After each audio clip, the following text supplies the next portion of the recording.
fisiopatología o como tal ya la enfermedad para la terapéutica, pero pues le metí de todo un poco porque no sabía cuál de las dos. Pero pues bueno, vamos a hablar de la hipertensión arterial. Creo que la neta, yo me he enfocado mucho a dar puras pláticas relacionadas con la cardiología ahorita en esta ocasión. Eh, y pues ya hemos venido trabajando muchos temas relacionados con ella, ¿no? Con los intensivos, insuficiencia cardíaca, y pues todo en cardiología se relaciona prácticamente, ¿no? Ya comprender estos temas, o comprender más que nada la fisiopatología, pues ya es muy fácil. Entonces, ahorita pues yo voy a tratar de explicarlo muy brevemente este tema para no tardarnos mucho, porque tiene mucho la hipertensión. Pero yo me enfoqué mucho en en la guía que salió el año pasado, que fue la 2020 de hipertensión arterial. Vamos a conocer los nuevos conceptos que maneja. Obviamente vamos a hablar también de la fisiopatología y el abordaje terapéutico en ella, cómo podemos iniciar en el primer nivel de tensión. Entonces, vamos a recordar de la hipertensión arterial, pues la anatomía del vaso, ¿no? Es fundamental conocerla. Creo que esto también se relaciona mucho con las clases de patología que hemos visto y también con la cascada de coagulación que nos explicó Carlos. Pero bueno, ¿qué es lo importante de comprender la anatomía del vaso sanguíneo? Bueno, eh, del vaso sanguíneo es importante entender prácticamente que histológicamente está compuesta fundamentalmente de tres paredes, ¿no? De tres vasos, ¿no? Una externa adventicia formada principalmente de colágena, una media de musculatura lisa y una interna formada por epitelio endotelial o endotelio, ¿no? Y aquí tenemos una imagen del néter que estratifica muy bien lo que son las capas de un vaso sanguíneo. Entonces, ¿cuál es lo importante de conocer aquí? Pues prácticamente es que en hipertensión arterial, las arterias, bueno, los vasos sanguíneos juegan un papel fundamental porque estos tienden a responder, como están viendo aquí, está bien inervado, tienden a responder a efectos neurohormonales, neurales y hormonales, y de esta manera pueden tener cierto efecto, ya pueden vasoconstriñirse o vasodilatarse, y esto van a ser lo que va a favorecer, o más bien, va a contribuir a los estados de perfusión a las células, ya sea una vasoconstricción, puede generar estados de hipoperfusión, pero una vasodilatación puede aumentar el flujo sanguíneo. Entonces, ¿qué es la hipertensión arterial? Bueno, para entender los nuevos conceptos que ya está manejando la nueva guía, pues hay que entender la presión arterial, ¿no? Esta es una imagen que representa la presión arterial según la ley de Puzoy, que prácticamente hace referencia a que la presión es prácticamente aquella fuerza que genera un líquido dentro de un tubo, ¿no? Pero si ese concepto lo trasladamos a lo que es la hipertensión arterial o la presión arterial, podemos decir que es la fuerza que ejerce la misma sangre circulante sobre las paredes de los vasos sanguíneos, ¿no? Eso se le conoce como presión arterial. En condiciones normales, en condiciones fisiológicas, tenemos una presión tanto sistólica como diastólica, diastólica, la sistólica que se da durante los procesos de contracción ventricular y la diastólica durante los procesos de relajación, ¿no? Y cada una maneja distintos valores, una de 120 y una de 80. ¿Pero por qué pasa eso? Bueno, en los estados, permítanme, déjenme, el lápiz no aparece.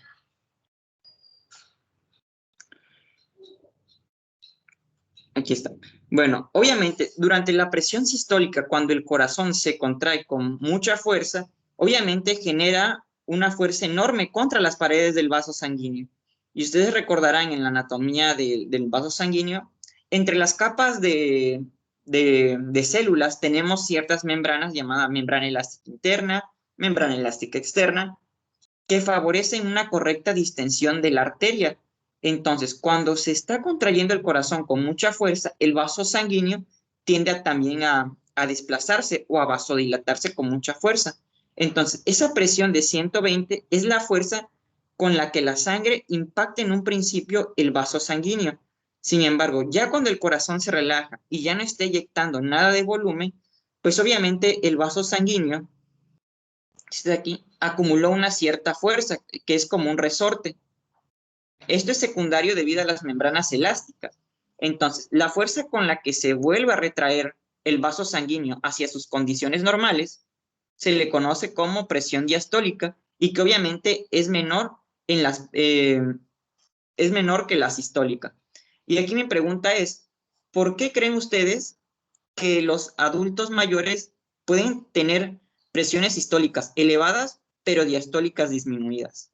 Porque esto lo vemos luego mucho en los viejitos.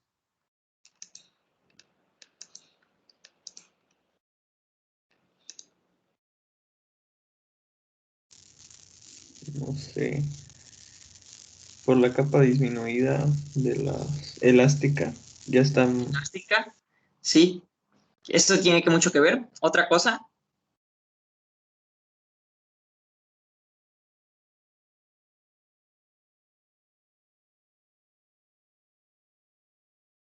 No bueno, sé, porque supongo que a esa edad ya el ventrículo izquierdo está más hipertrofiado.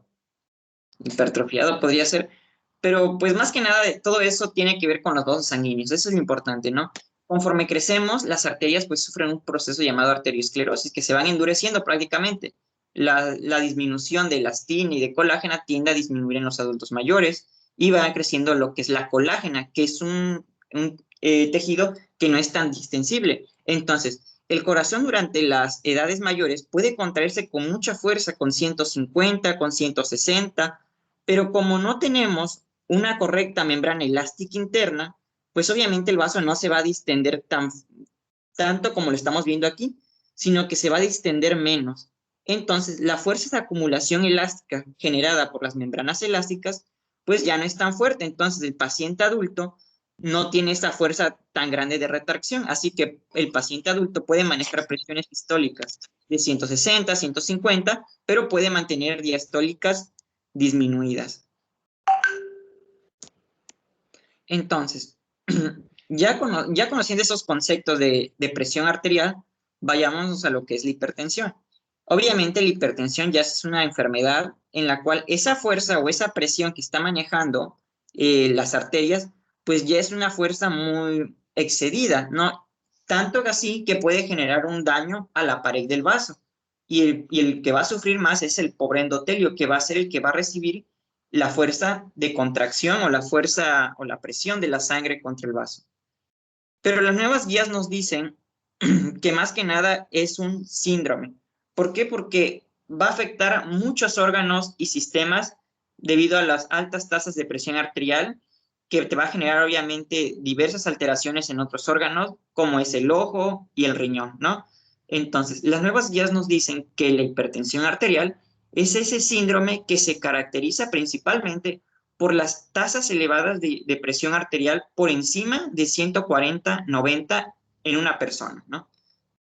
Y aquí estamos viendo la imagen que saqué del PORF, en la cual podemos ejemplificar lo que les había comentado anteriormente de la presión sistólica, que es esta de aquí, que es la fuerza que recibe el epitelio cuando el corazón se contrae, y es la sistólica. Y obviamente esa acumulación de energía que genera la cantidad de sangre al volverse a retraer, te genera la presión diastólica, ¿no? Pero obviamente en los procesos, en los adultos que ya está arteriosclerótico, todo esto, pues ya no va a haber una correcta distensión de las paredes de las arterias y obviamente la diastólica empieza a disminuir. Entonces, ¿cuál es la epidemiología de la enfermedad, no? O de la hipertensión. Bueno, según los datos de la Fundación Española del Corazón, pues ella maneja sus datos que al año aproximadamente genera la muerte de 7.5 millones de personas relacionadas con los problemas de hipertensión arterial, ¿no? Y eso lo posiciona en el 13% de muertes a nivel mundial. Y según los datos de la OMS, tenemos que a nivel mundial hay alrededor de 1.130 millones de personas ya con hipertensión, ¿no? Y eso es una pandemia también, porque no sé si a ustedes les comenté en otra diapositiva o a otros compañeros, que si bien el coronavirus ahorita ha generado alrededor de 100 millones de muertes, la hipertensión arterial ha generado más de 1.000 millones, ¿no? Entonces también está afectando a gran sector de la población, es un problema de salud pública y que realmente si no se trata te va a llevar a problemas a futuros que son irreversibles y entre ellos Ya les había mencionado, ¿no? Lo que son enfermedades renales, insuficiencia cardíaca, síndromes coronarios, entre muchas otras, accidente cerebral vascular, ¿no? Entonces, pero lo que nos importa a nosotros es el problema en México, porque la hipertensión en México sí está cañón. Vean, si nosotros nos vamos a la guía de práctica clínica, nos da ciertos datos de la epidemiología de la hipertensión y vemos que según la encuesta nacional de nutrición del 2012, México vivió como la prevalencia más alta de hipertensión en todo el mundo después de Estados Unidos. Después nos da valores que 1 de cada 3 mexicanos, aproximadamente, ya padecen de hipertensión arterial. 1/3 de la población ya le está padeciendo, ¿no? Pero el peor del problema o el peor de los casos es que, según el IMSS, los datos del IMSS, es que el 31.5% de la población ya cumplía con este criterio de 140/90 de hipertensión arterial. Sin embargo, el 47.3% de estas personas no sabían que padecían hipertensión. Ese era el problema aquí en México, el no detectar oportunamente la hipertensión arterial. Y el paciente obviamente ya te refería o ya te venía cuando ya tenía algún problema en algún órgano, ya sea ojo, riñón, el mismo corazón o en el cerebro, ¿no? Pero también estamos viendo que hay un problema, porque solo de estos pacientes ya diagnosticados como tal, solo un cierto sector, el 73.6%, recibe el tratamiento adecuado, mientras que el otro, aproximadamente 30%, no recibe el medicamento y que obviamente va a generar muchos problemas si no es controlado. Y agreguémosles más factores desencadenantes de problemas cardiovasculares, ¿no? Según los rankings de nivel mundial, México se ganó la rifa, se ganó el segundo lugar de obesidad a nivel mundial, ¿no? Y el primer lugar en obesidad infantil. Entonces, no es por menospreciar a las demás especialidades, pero México en algún futuro sí va a necesitar muchos médicos cardiólogos para poder tratar todas las enfermedades relacionadas con problemas del corazón. Y lo estamos viendo aquí en la epidemiología. Entonces, hablando ya de la hipertensión, muchos nos dicen que es un problema multifactorial y ciertamente es multifactorial, tiene muchas causas y las podemos estratificar en modificables y no modificables.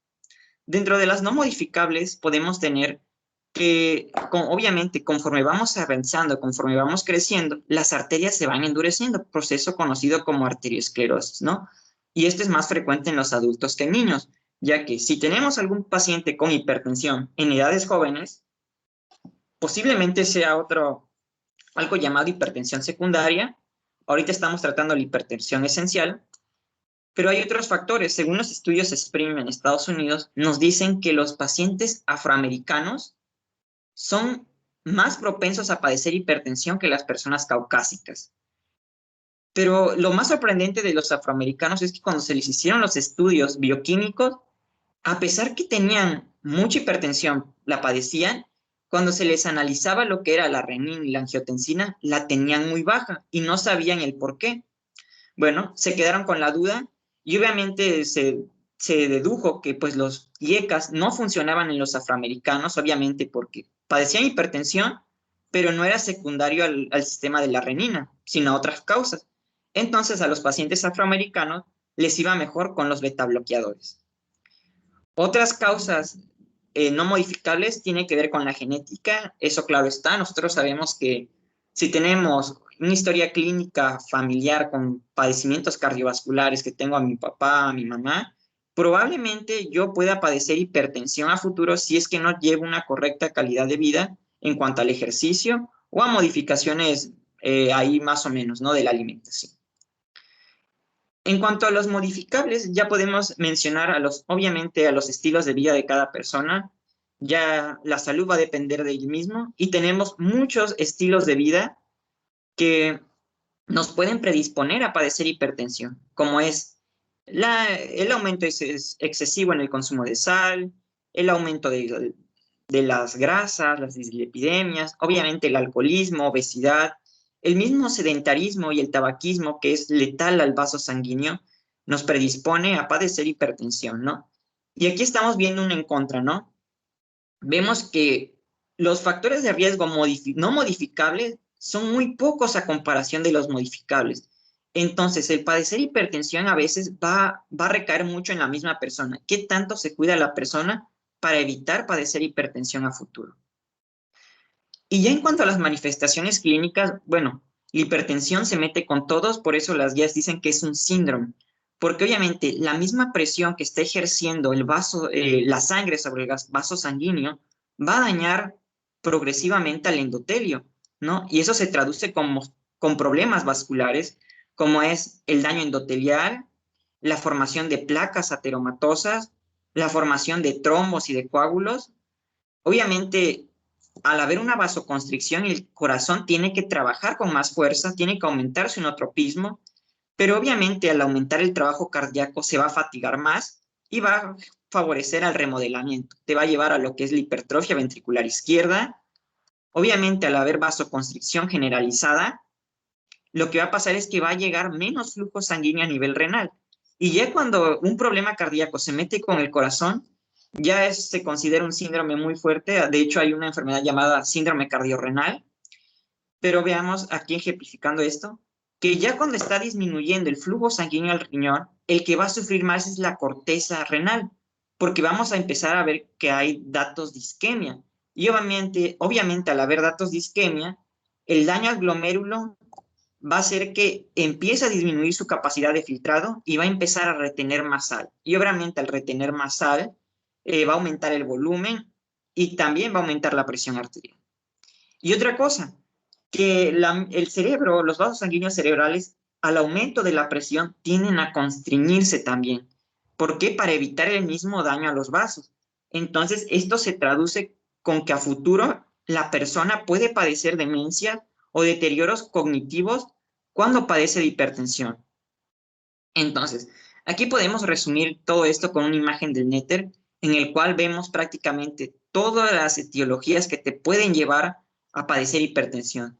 Desde una mala alimentación, el no hacer ejercicio, obviamente el sedentarismo, la edad, el fumar y el daño endotelial, pero también no hay que dejar de lado los problemas secundarios que también pueden generar problemas de hipertensión a futuro, ¿no?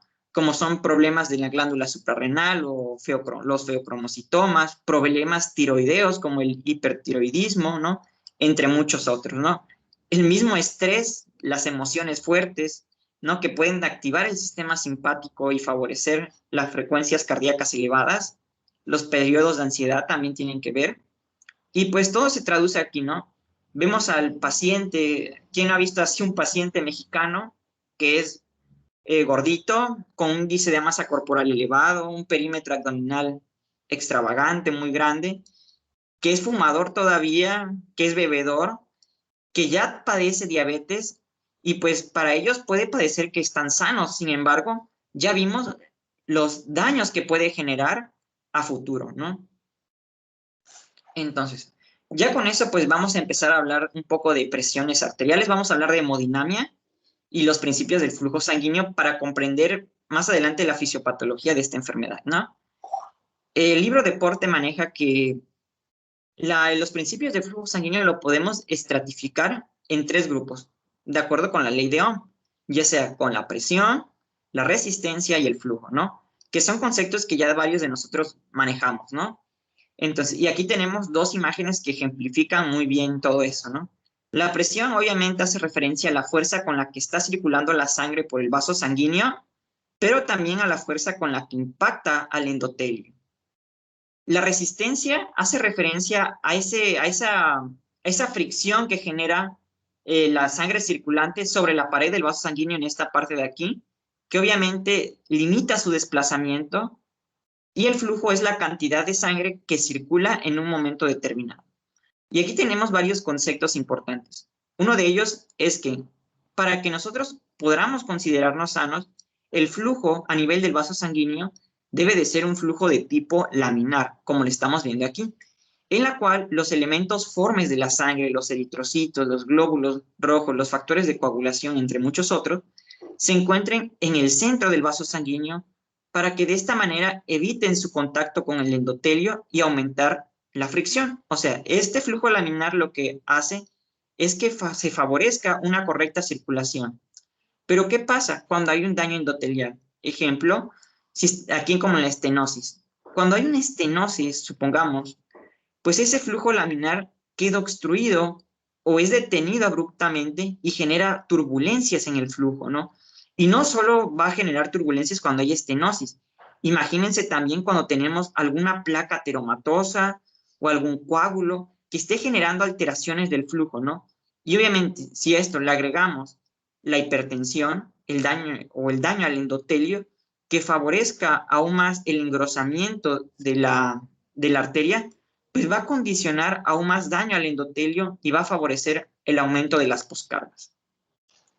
Por otro lado, tenemos también que los efectos del sistema nervioso simpático también generan daños, porque, ejemplo, en un estado de vasodilatación, pues no pasa nada, el flujo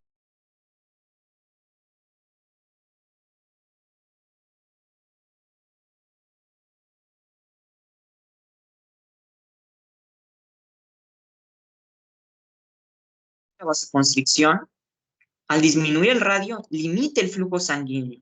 Es por ello que la presión arterial, si bien en algunos casos puede ser beneficiosa, porque va a condicionar un aumento de la presión, un aumento de la perfusión, obviamente de manera crónica ya no es buena. ¿Por qué? Porque está limitando el flujo sanguíneo que le va a llegar a una célula. En fin, todo esto lo podemos resumir en estas fórmulas que ya hemos venido manejando desde que hablamos de medicamentos de presión arterial, en la cual vemos que la presión arterial está condicionada por el gasto cardíaco, las resistencias vasculares, la frecuencia cardíaca y el volumen sanguíneo. ¿Y qué pasa? En la hipertensión arterial prácticamente todos estos valores están aumentados. Ejemplo, la misma acción del sistema nervioso simpático condiciona mayor contracción del corazón o un aumento del gasto cardíaco, aumenta la frecuencia cardíaca. Obviamente, al haber vasoconstricción, el flujo sanguíneo hacia el riñón está disminuido. Activa el sistema renina, aumenta la retención de sal y agua y aumenta el volumen.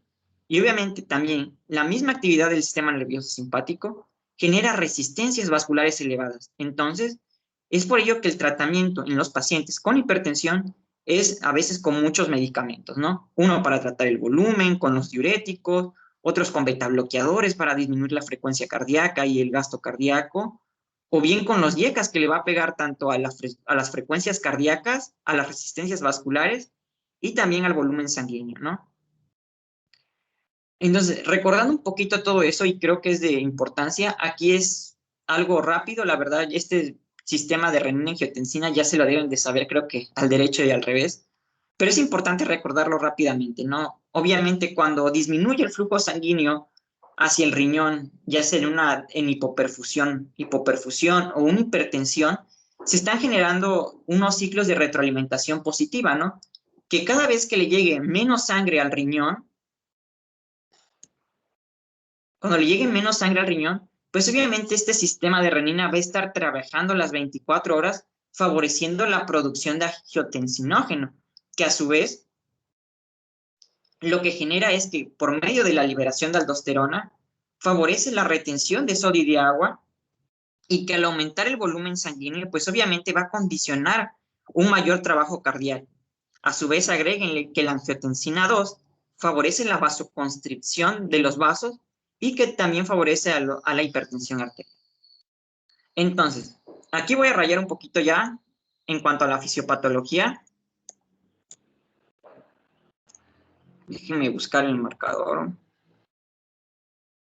No sé si hay alguna duda hasta aquí. No, Habías dicho que, por ejemplo, a la hora de que en el riñón le está haciendo falta sangre, va a ser la retroalimentación positiva y va a activar el sistema para retener sales, ¿no? Así Pero, es. ¿por qué habías dicho que el riñón deja de recibir suficiente sangre? Esto puede ser por X causa, ¿no? Bueno, hay algunos libros de fisiopatología que te manejan que ya, ejemplo, la hipertensión arterial no viene sola, ¿no? A veces viene acompañada con diabetes mellitus, entre otras enfermedades, ¿no? Ejemplo, un paciente con estenosis aórtica va a limitar el flujo sanguíneo, puede generar datos de hipoperfusión. Los datos de hiperinsulinemia pueden favorecer el sistema nervioso simpático, ¿no? Entonces, la disminución del flujo sanguíneo o la activación del sistema renina-angiotensina no es solo por datos de hipoperfusión, también se debe, ¿por qué? A lo mejor la persona no consume mucha sal, a lo mejor está perdiendo líquidos, ¿no? O a lo mejor está padeciendo hiperinsulinemia, que también favorece mucho la activación del sistema renina. Va, gracias. Sí, bro. Entonces, ahorita vamos a hablar un poquito más de ello, ¿no? Vamos a entender la fisiopatología. En sí, la fisiopatología, no sé si ustedes hayan agarrado el libro de Cardiología de Guadalajara, pero es un libro muy bonito porque te dice la cardiología casi en esquemas, ¿no? Y si bien hay muchas causas de hipertensión, tenemos las causas tanto esenciales, que es la que vamos a tratar aquí principalmente, pero también tenemos las secundarias, ¿no? Ejemplo, la hipertensión que se da durante el embarazo, la hipertensión que se da cuando hay problemas renales, la hipertensión que se da cuando el paciente cursa con diabetes mellitus o el feocromocitoma en sí. La fisiopatología es muy extensa en cuanto a la hipertensión. Pero vamos a hacer hincapié en algo que les he venido comentando, ¿no? Que es el sistema nervioso simpático. Porque en México, ya ven, el estrés del trabajo, la mala alimentación con altas en grasas, pues favorece mucho la aparición de estas enfermedades. Entonces, vamos a tomar como punto de referencia eso. Entonces, cuando hay una mayor actividad del sistema nervioso simpático, cuando hay una mayor actividad del simpático, díganme 3 cosas que puede generar. Una cosa cada quien. Aumento en la frecuencia cardíaca, vasoconstricción, aumento en... ese güey. Bueno, ya di los tontos. Aumenta en la vasoconstricción. ¿Qué más dijiste? Frecuencia respiratoria. Puede aumentar frecuencia respiratoria, ¿ok? ¿Qué más? Aumento del... ¿cómo se llama? Del uso de la glucogénesis. Glucogénesis, ok. Entonces nos vamos a quedar con aumento de presión arterial, vasoconstricción, pero también genera un efecto inotrópico, ¿no? Aumenta la contracción cardíaca. Sí. Cronotrópico y inotrópico positivo, sí, cierto. Digamos, la contracción. Con eso podemos hablar de muchas cosas. Vamos a enfocarnos en la frecuencia ahorita, ¿no? ¿Qué genera la frecuencia cardíaca? Obviamente la frecuencia cardíaca, al estar el corazón latiendo muy, muy rápido, pues obviamente limita el llenado del ventrículo. Entonces, en una frecuencia cardíaca elevada, disminuye el llenado ventricular, disminuye el llenado ventricular y obviamente al disminuir el llenado ventricular, la cantidad de sangre que está expulsando el corazón cada vez se va haciendo muy poca. Esto lo podemos traducir como una disminución del oxígeno al miocardio. Y esto a futuro, los problemas que va a traer esto es que va a generar a la larga insuficiencia cardíaca, porque el corazón va a estar trabajando muy, muy rápido, con mucha fuerza, pero obviamente si no le estamos dando los nutrientes necesarios, el corazón poco a poco se va a ir apagando y se va haciendo deficiente. Eso es insuficiencia cardíaca que puede generar a futuro.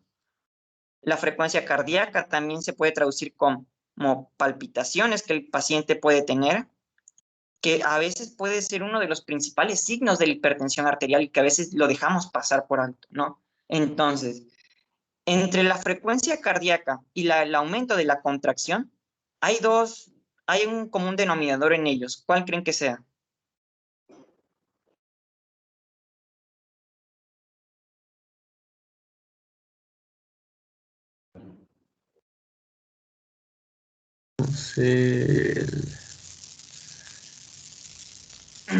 Su disminución de los dos. ¿Cuál fue la pregunta?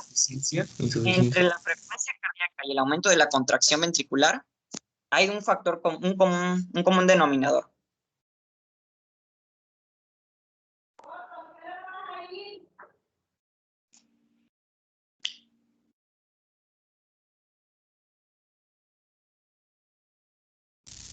No sé. Recuerden la formulita esa, porque en cardiología es importante, es el gasto cardíaco. Aumenta el gasto cardíaco, eso es. Entonces, podemos decir que el gasto cardíaco, bueno, por lógica dirán, bueno, el gasto cardíaco, pues entre más sangre se expulse, pues va a ser mejor porque le van a llegar mejores nutrientes a toda la célula. Sin embargo, cuando este flujo sanguíneo o este flujo cardíaco elevado es detectado por las células y le estamos dando de más, pues obviamente las células van a empezar a regular su propio flujo. Y esto es fisiológico, en el Guyton lo dice en el capítulo de vasculatura. Entonces, el aumento del gasto cardíaco secundario al aumento de la contracción cardíaca y secundario también al aumento de la frecuencia cardíaca va a generar esto, la vasoconstricción generalizada, ya que las células van a empezar a regular su propio flujo, ¿no? Van a decir, ¿sabes qué? No necesito mucho gasto y me voy a constreñir para evitar que me des más sangre a mí y se la puedes dar a otros, ¿no? Entonces, cuando tengo un estado de vasoconstricción generalizada en hipertensión arterial, el aumento de la vasoconstricción que puede generar, obviamente, el aumento de la poscarga, y al favorecer la poscarga voy a hacer que el corazón tenga que expulsar más sangre con más fuerza, obviamente, y esto va a favorecer a la remodelación. No porque tiene que hipertrofiarse, esto puede generar hipertrofia ventricular izquierda. Pero también, como les habíamos comentado, ¿no? Al haber una vasoconstricción y al disminuir el radio del vaso sanguíneo, empieza a reducir el flujo a otras zonas importantes como es el riñón, ¿no? Entonces, cuando empieza a disminuir el flujo al riñón o cuando disminuye el flujo renal, eso se traduce como ¿qué? Como una disminución del filtrado glomerular. Y esto es debido a que cuando le llega poca sangre al riñón, principalmente a la corteza renal, se empieza a isquemizar. Y obviamente al isquemizarse, obviamente la disminución de los glomérulos favorece ¿a qué? A que haya una menor filtración y que haya una mayor retención de sodio y de agua. Por otra parte, la misma vasoconstricción activa el sistema de renina-angiotensina y como ustedes ya se la sabrán, ¿no? El angiotensinógeno al final de cuentas va a favorecer aún más la retención de sodio, va a favorecer aún más la vasoconstricción y va a favorecer aún más el volumen sanguíneo, ¿no? Entonces, y al aumentar el volumen sanguíneo, pues uno, que el corazón ya está trabajando con mucha fuerza y todavía yo le meto más volumen, pues obviamente el corazón poco a poco va a ir hipertrofiándose. Esto es secundario a la hipertensión y son uno de los problemas o uno de los primeros problemas que ya vemos en los pacientes hipertensos, ¿no? Le mandamos a hacer un electrocardiograma y que me resulta con una hipertrofia ventricular. Y esto es debido porque ya la hipertensión fue a largo plazo, ¿no? Entonces, ¿qué más podemos decir? Ya con esta fisiopatología, pues vamos a pasarnos a lo clínico, ¿no? Como sabremos, el aumento de la presión arterial no solo va a afectar al propio corazón. Vamos a ver que los pulsos en las personas pueden estar enérgicos, muy fuertes. Vamos a tener pulsos enérgicos. ¿Qué más podemos tener? A nivel cerebral, obviamente la capacidad de flujo que está llegando, pues ya habíamos comentado, ¿no? Al disminuir el flujo sanguíneo a nivel cerebral secundario a la hipertensión, esto se traduce en que el paciente a veces te llega con cefaleas, náuseas o estados de confusión. Y esto principalmente en las crisis hipertensivas, ¿no? Pero también ya habíamos comentado, ¿no? Que a la larga data la hipertensión lo que te iba a generar es demencia. Y a nivel ocular, ni se diga, ¿no? Lo primero, a nivel ocular ya sabemos que lo que genera es las hemorragias y los exudados algodonosos.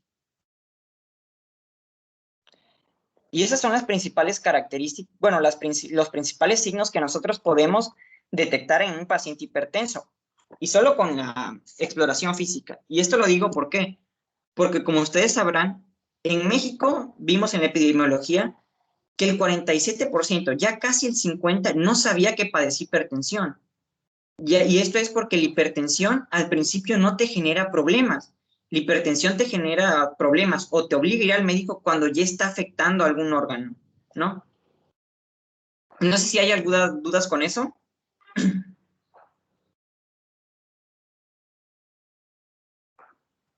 No, o a ver, creo que no. Bueno, si no hay dudas, pues vamos a continuar con la guía otra vez, la guía 2020 que nos dice sobre la toma de la presión arterial. A veces nosotros en la clínica nos conformamos con, ¿sabes qué? Le tomamos una vez la presión arterial al paciente y ya con eso hacemos el diagnóstico, ¿no?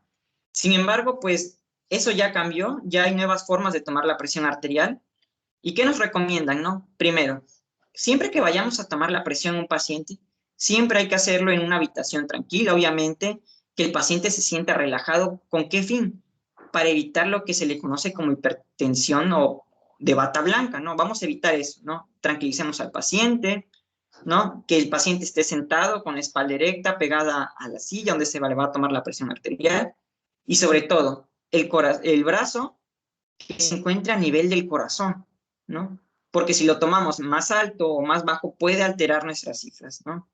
¿Qué más? Obviamente que evite fumar el paciente, que evite tomar café o que evite hacer ejercicio por lo menos 30 minutos antes de que yo le vaya a tomar la presión arterial.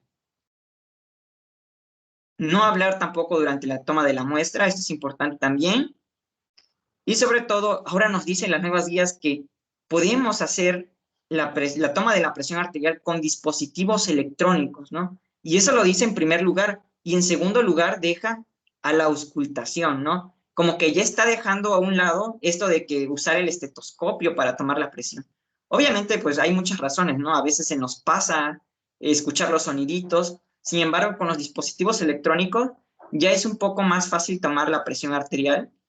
Pero si es que nosotros utilizamos el método auscultatorio, nos dice que el primer sonido que detectemos corresponde a la sistólica y ya el quinto sonido corresponde a la diastólica, sin esperar a que se apague. Entonces, ¿cuáles son los dispositivos validados? Bueno, en realidad que hay muchos dispositivos y en la misma guía te manda un link de los dispositivos que están validados para la toma de presión. Y como vemos aquí, la marca Onrom son los que tienen mayor cantidad de dispositivos validados para la toma de presión arterial. Entonces, pues en un futuro a lo mejor y nos toca invertir ya no tanto en un esfigmomanómetro y tenemos que apostarle a uno de estos dispositivos en nuestros consultorios, ¿no? Entonces, ¿cómo diagnostico yo ahora la presión arterial o la hipertensión en una persona? La podemos hacer de dos maneras. Una en el consultorio, pero ¿cuáles son las recomendaciones? En cada visita que haga el paciente, no debo de tomar yo solo una vez la presión arterial. Se la debo de tomar por lo menos en 3 ocasiones, con pausas entre 2 minutos en cada una. ¿Por qué? Ya que con la primera toma yo descarto la hipertensión de bata blanca. Y yo me voy a quedar con las últimas 2 mediciones para calcular el promedio y ese va a ser la presión arterial de mi paciente en ese momento. ¿Y cómo haría el diagnóstico? Bueno, si en 2 o en 3 visitas, yo siguiendo estas recomendaciones de 3 tomas, el paciente me maneja ya presiones iguales o mayores a 140/90, ya diagnostico hipertensión en el paciente. ¿En qué escala o en qué estratificación? Ahorita todavía no nos interesa. Ya es hipertenso si es mayor a 140, ¿no? Y otra forma de diagnosticarla es mediante los estudios MAPA o los estudios AMPA, ¿no? ¿Qué son estos? Este es el MAPA, que es el monitoreo ambulatorio, que no lo recomienda mucho, sin embargo, ahí lo incluye. ¿Y por qué no lo recomienda? Porque hay que traer un dispositivo que tome la presión arterial durante 24 horas por 3 días.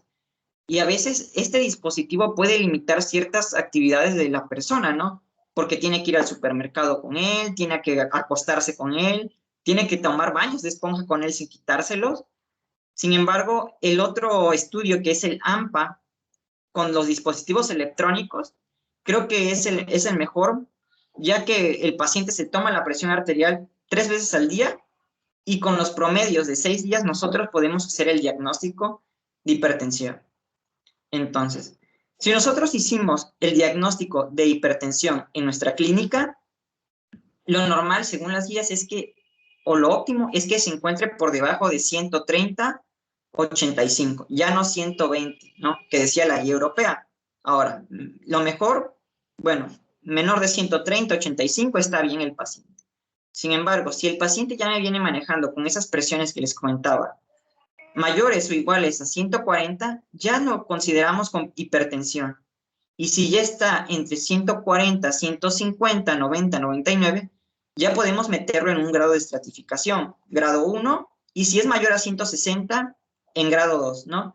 Como verán, esta estratificación que hace la nueva guía es muy cortita a comparación que maneja la guía europea, que te mete grado 3, hipertensión enmascarada, prehipertensión, ¿no?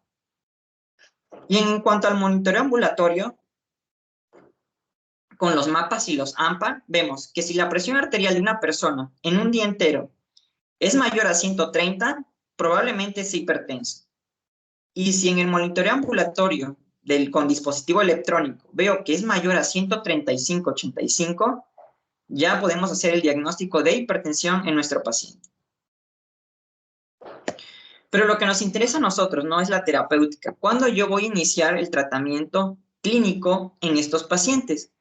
Bueno, como nosotros sabemos, ya la hipertensión no va solita, ¿no? A veces va acompañada de diabetes o con otros problemas cardiovasculares, ¿no? Así que el paciente hay que considerarlo como un paciente con polifarmacia, que ya está tomando muchos medicamentos. Entonces, si el paciente, de acuerdo a la guía, se encuentra en un grado 1, probablemente no requiera tratamiento farmacológico todavía, porque todavía se puede hacer algo, ¿no? Le podemos recomendar a lo mejor cambios en el estilo de vida, cambios en sus hábitos alimenticios, que evitar el sedentarismo, si tiene alguna adicción, quitársela.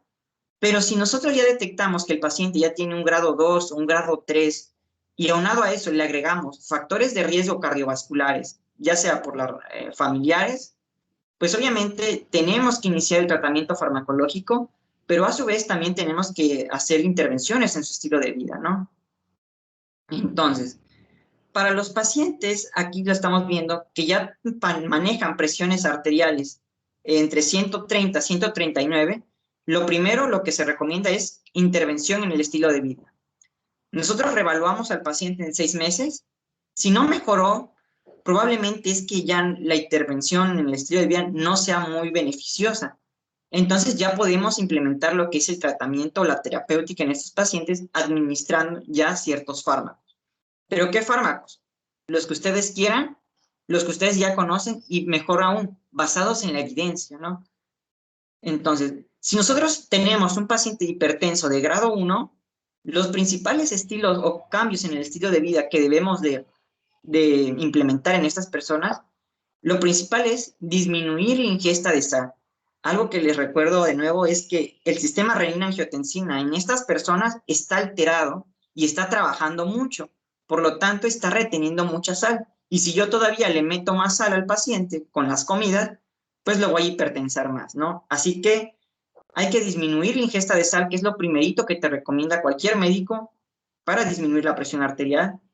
Obviamente, restringir el consumo de alcohol a menos de 14 unidades.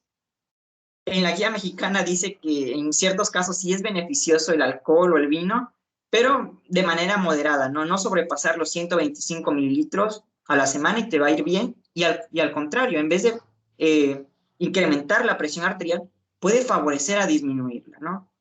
Obviamente sin llegar a los estados de ebriedad, obviamente.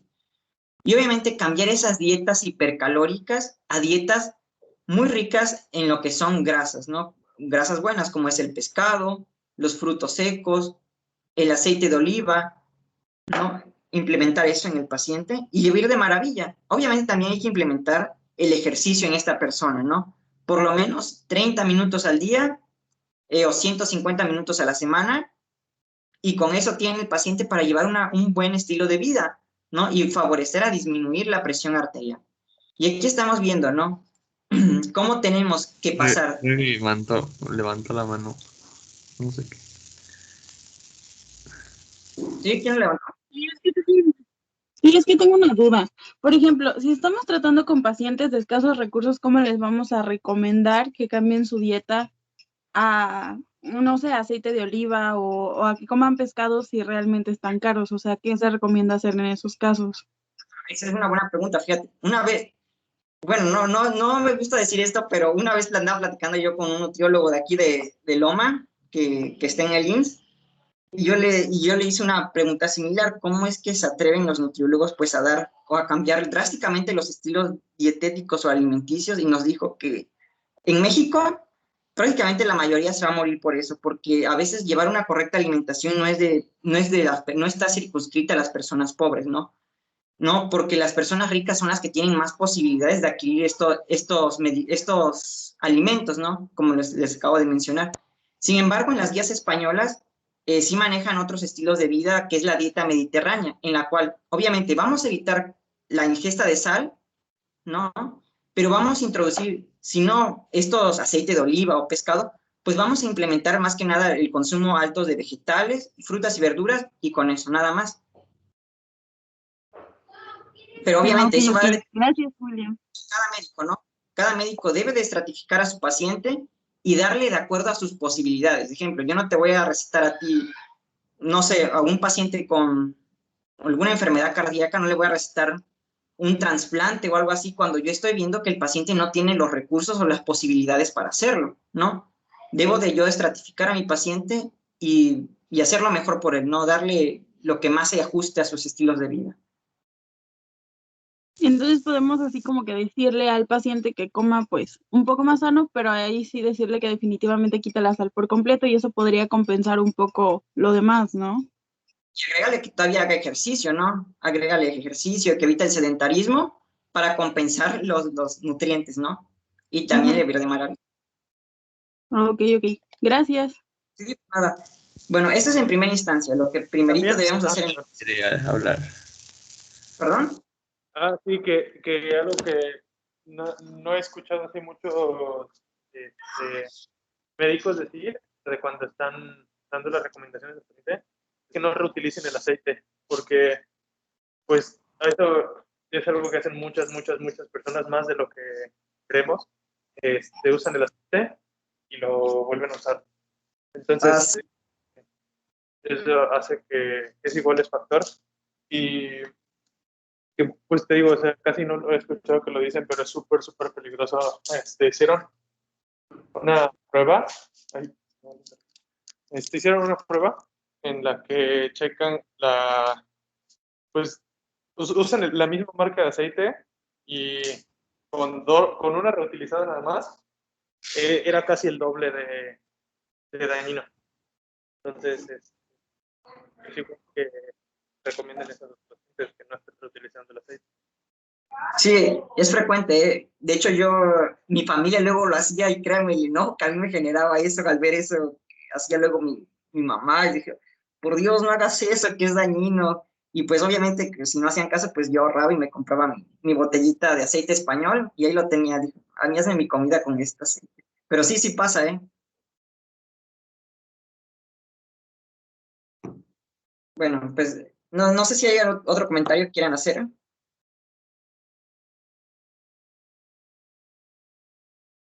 No, todo bien. Bueno, ese es el primero. Ahora ya vamos a aplicar, como ya hemos venido manejando con Rebeca los fármacos antihipertensivos, pues yo creo que ya más o menos le han de saber a la jugada aquí, ¿no? Así que pues vamos a pasarnos directo a la terapéutica ya. Ahorita obviamente basada en evidencia, ahorita lo vamos a ver. Pero este es el caso clínico de un paciente masculino, vean, 45 años de edad, y lo más destacable del caso es que y es un paciente que maneja presión de 150/90, tiene hábitos de sedentarismo, si bien no es fumador, sí es consumidor de alcohol, y dentro de sus antecedentes tiene que su padre falleció por infarto agudo al miocardio, que toda su familia tiene hipertensión y que este cuate tiene una obesidad moderada, ¿no? En los estudios bioquímicos vemos que tiene un HDL por debajo de lo normal, tiene un 40, LDL elevado, colesterol en 220 y una glucosa en 110, ¿no? Entonces no podemos decir que sea diabético. Pero cuando le hago yo el electrocardiograma, me salen estas cositas, ¿no? Vemos que la está muy profunda en B1 y la R en B5 está elevadísima. Si nosotros hacemos la suma de estos cuadritos, más adelante, si alguna vez les doy pláticas de electro, eso se le conoce como índice de Sokolov-Lyon. Cuando mide más de 35 milímetros, quiere decir que el corazón está hipertrofiado. Entonces, ¿cuántos factores de riesgo tenemos ya en este paciente?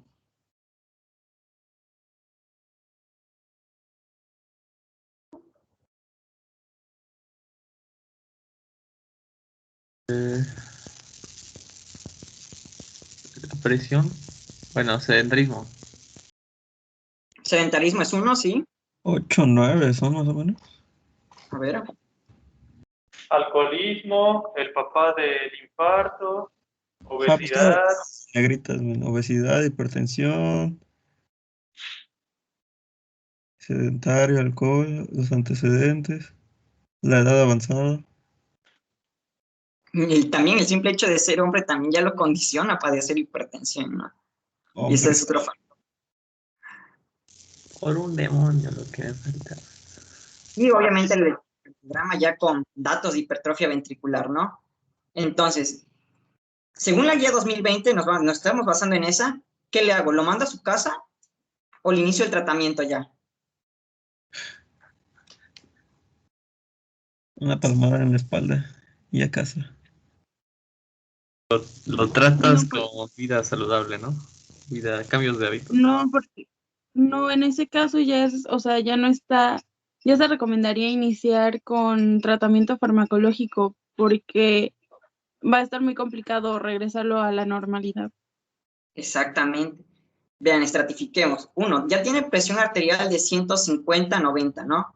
Esa era una. Entonces lo podemos catalogar con hipertensión grado 1.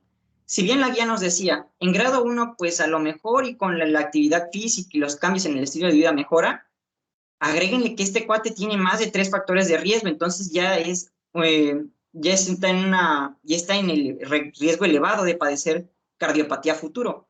Entonces ya podemos iniciar nosotros el tratamiento, ya lo justifica este paciente. Y según las guías europeas, ¿qué nos dice? Cuando vayamos a iniciar el tratamiento, el objetivo primario es que con el medicamento que le vayamos a dar y con los cambios en el estilo de vida, debemos de manejar presiones menores a 140/90, ¿no? Eso es lo primero. ¿Con qué fármacos? Bueno, la misma guía nos dice que la primera terapia o el primer fármaco que debemos de dar es un YECA o un ARA2 combinado con un diurético o un calcioantagonista. O ustedes díganme, ¿qué fármaco ustedes le iniciarían a este paciente?